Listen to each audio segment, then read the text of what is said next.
નમસ્કાર, હું Nilesh Patel, Limbayat zonal chief, Surat મહાનગરપાલિકા. ઉપરવાસમાં જે ભારે વરસાદ સતત થઈ રહ્યો હતો 23 તારીખ બાદ અને 24 તારીખ બાદ જે ખાસ કરીને લિંબાયત ઝોનમાંથી પસાર થતી ખાડી, મીઠી ખાડી, જ્યાં ભયજનક લેવલ 8 મીટર જેવું ક્રોસ થાય એટલે નીચાણવાળા વિસ્તારમાં પાણી ભરાવાની શરૂઆત થઈ જતી હોય છે. જેમાં ખાસ કરીને ગીતાનગર, શાંતિકુંજ, વાંબે આવાસ, મામાનગર જેવા પોકેટની અંદર સતત પાણીનો ભરાવો થતો હોય છે અને જ્યાં સુધી ખાડીનું લેવલ ડાઉન ના જાય ત્યાં સુધી આ જલભરાવ, વોટર લોગિંગ વગેરે કન્ટિન્યુઅસ રહેતું હોય છે. અગમચેતીના ભાગરૂપે અમે પહેલેથી તૈયારી કરી દીધી હતી, જેની અંદર જે વિસ્તારોની મેં વાત કરી ત્યાં કોઈપણ જાતની તકલીફ ના ઊભી થાય તેના માટે ફૂડ પેકેટની વ્યવસ્થા, પાણીની વ્યવસ્થા, મેડિકલ ટીમની સહાય એ સ્થળ પર જ અમે ઉપલબ્ધ કરાવી દીધી હતી. ફાયર ટીમની પણ વ્યવસ્થા અમે સ્થળની ઉપર જ રાખી હતી, જ્યાં બોટ દ્વારા કોઈપણ જગ્યાએ કમ્યુટ કરવું હોય તો આપણે ઇઝીલી ત્યાં કમ્યુટ કરી શકીએ અને કોઈપણ રેસ્ક્યુ ઓપરેશન કરવું હોય તો પણ રેસ્ક્યુ ઓપરેશન પણ કરી શકીએ.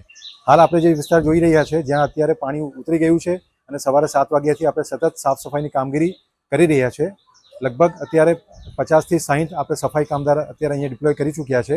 સુપરવાઇઝર સ્ટાફની પણ અંદર પણ એસઆઈ, એસએસઆઈ કક્ષા, આસિસ્ટન્ટ એમઓએસ શ્રી ખુદ અને ઇન્સેક્ટિસાઇડ ઓફિસર વીવીડીસી તરફથી અને ડેપ્યુટી એમઓએસ શ્રી ઉપરાંત આપણા સ્થાનિક કોર્પોરેટર શ્રી તરફથી પણ સતત આની ઉપર મોનિટરિંગ કરીને સર વિઝિટ લેવામાં આવી રહી છે.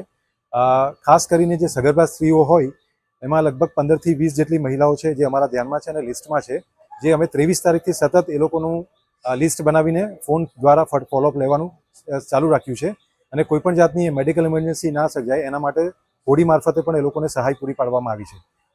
ફૂડ પેકેટ પણ દરેક ઘરોની અંદર અમે સપ્લાય કર્યું છે એટલે જેથી કોઈપણ જાતની અસુવિધા ના થાય.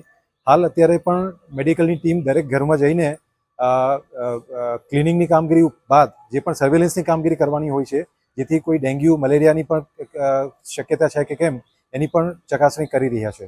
એટલે આમ જોવા જઈએ તો તમામ સેક્ટરોની અંદર અત્યારે સામૂહિક રીતે અત્યારે અમે કામગીરી કરી રહ્યા છે.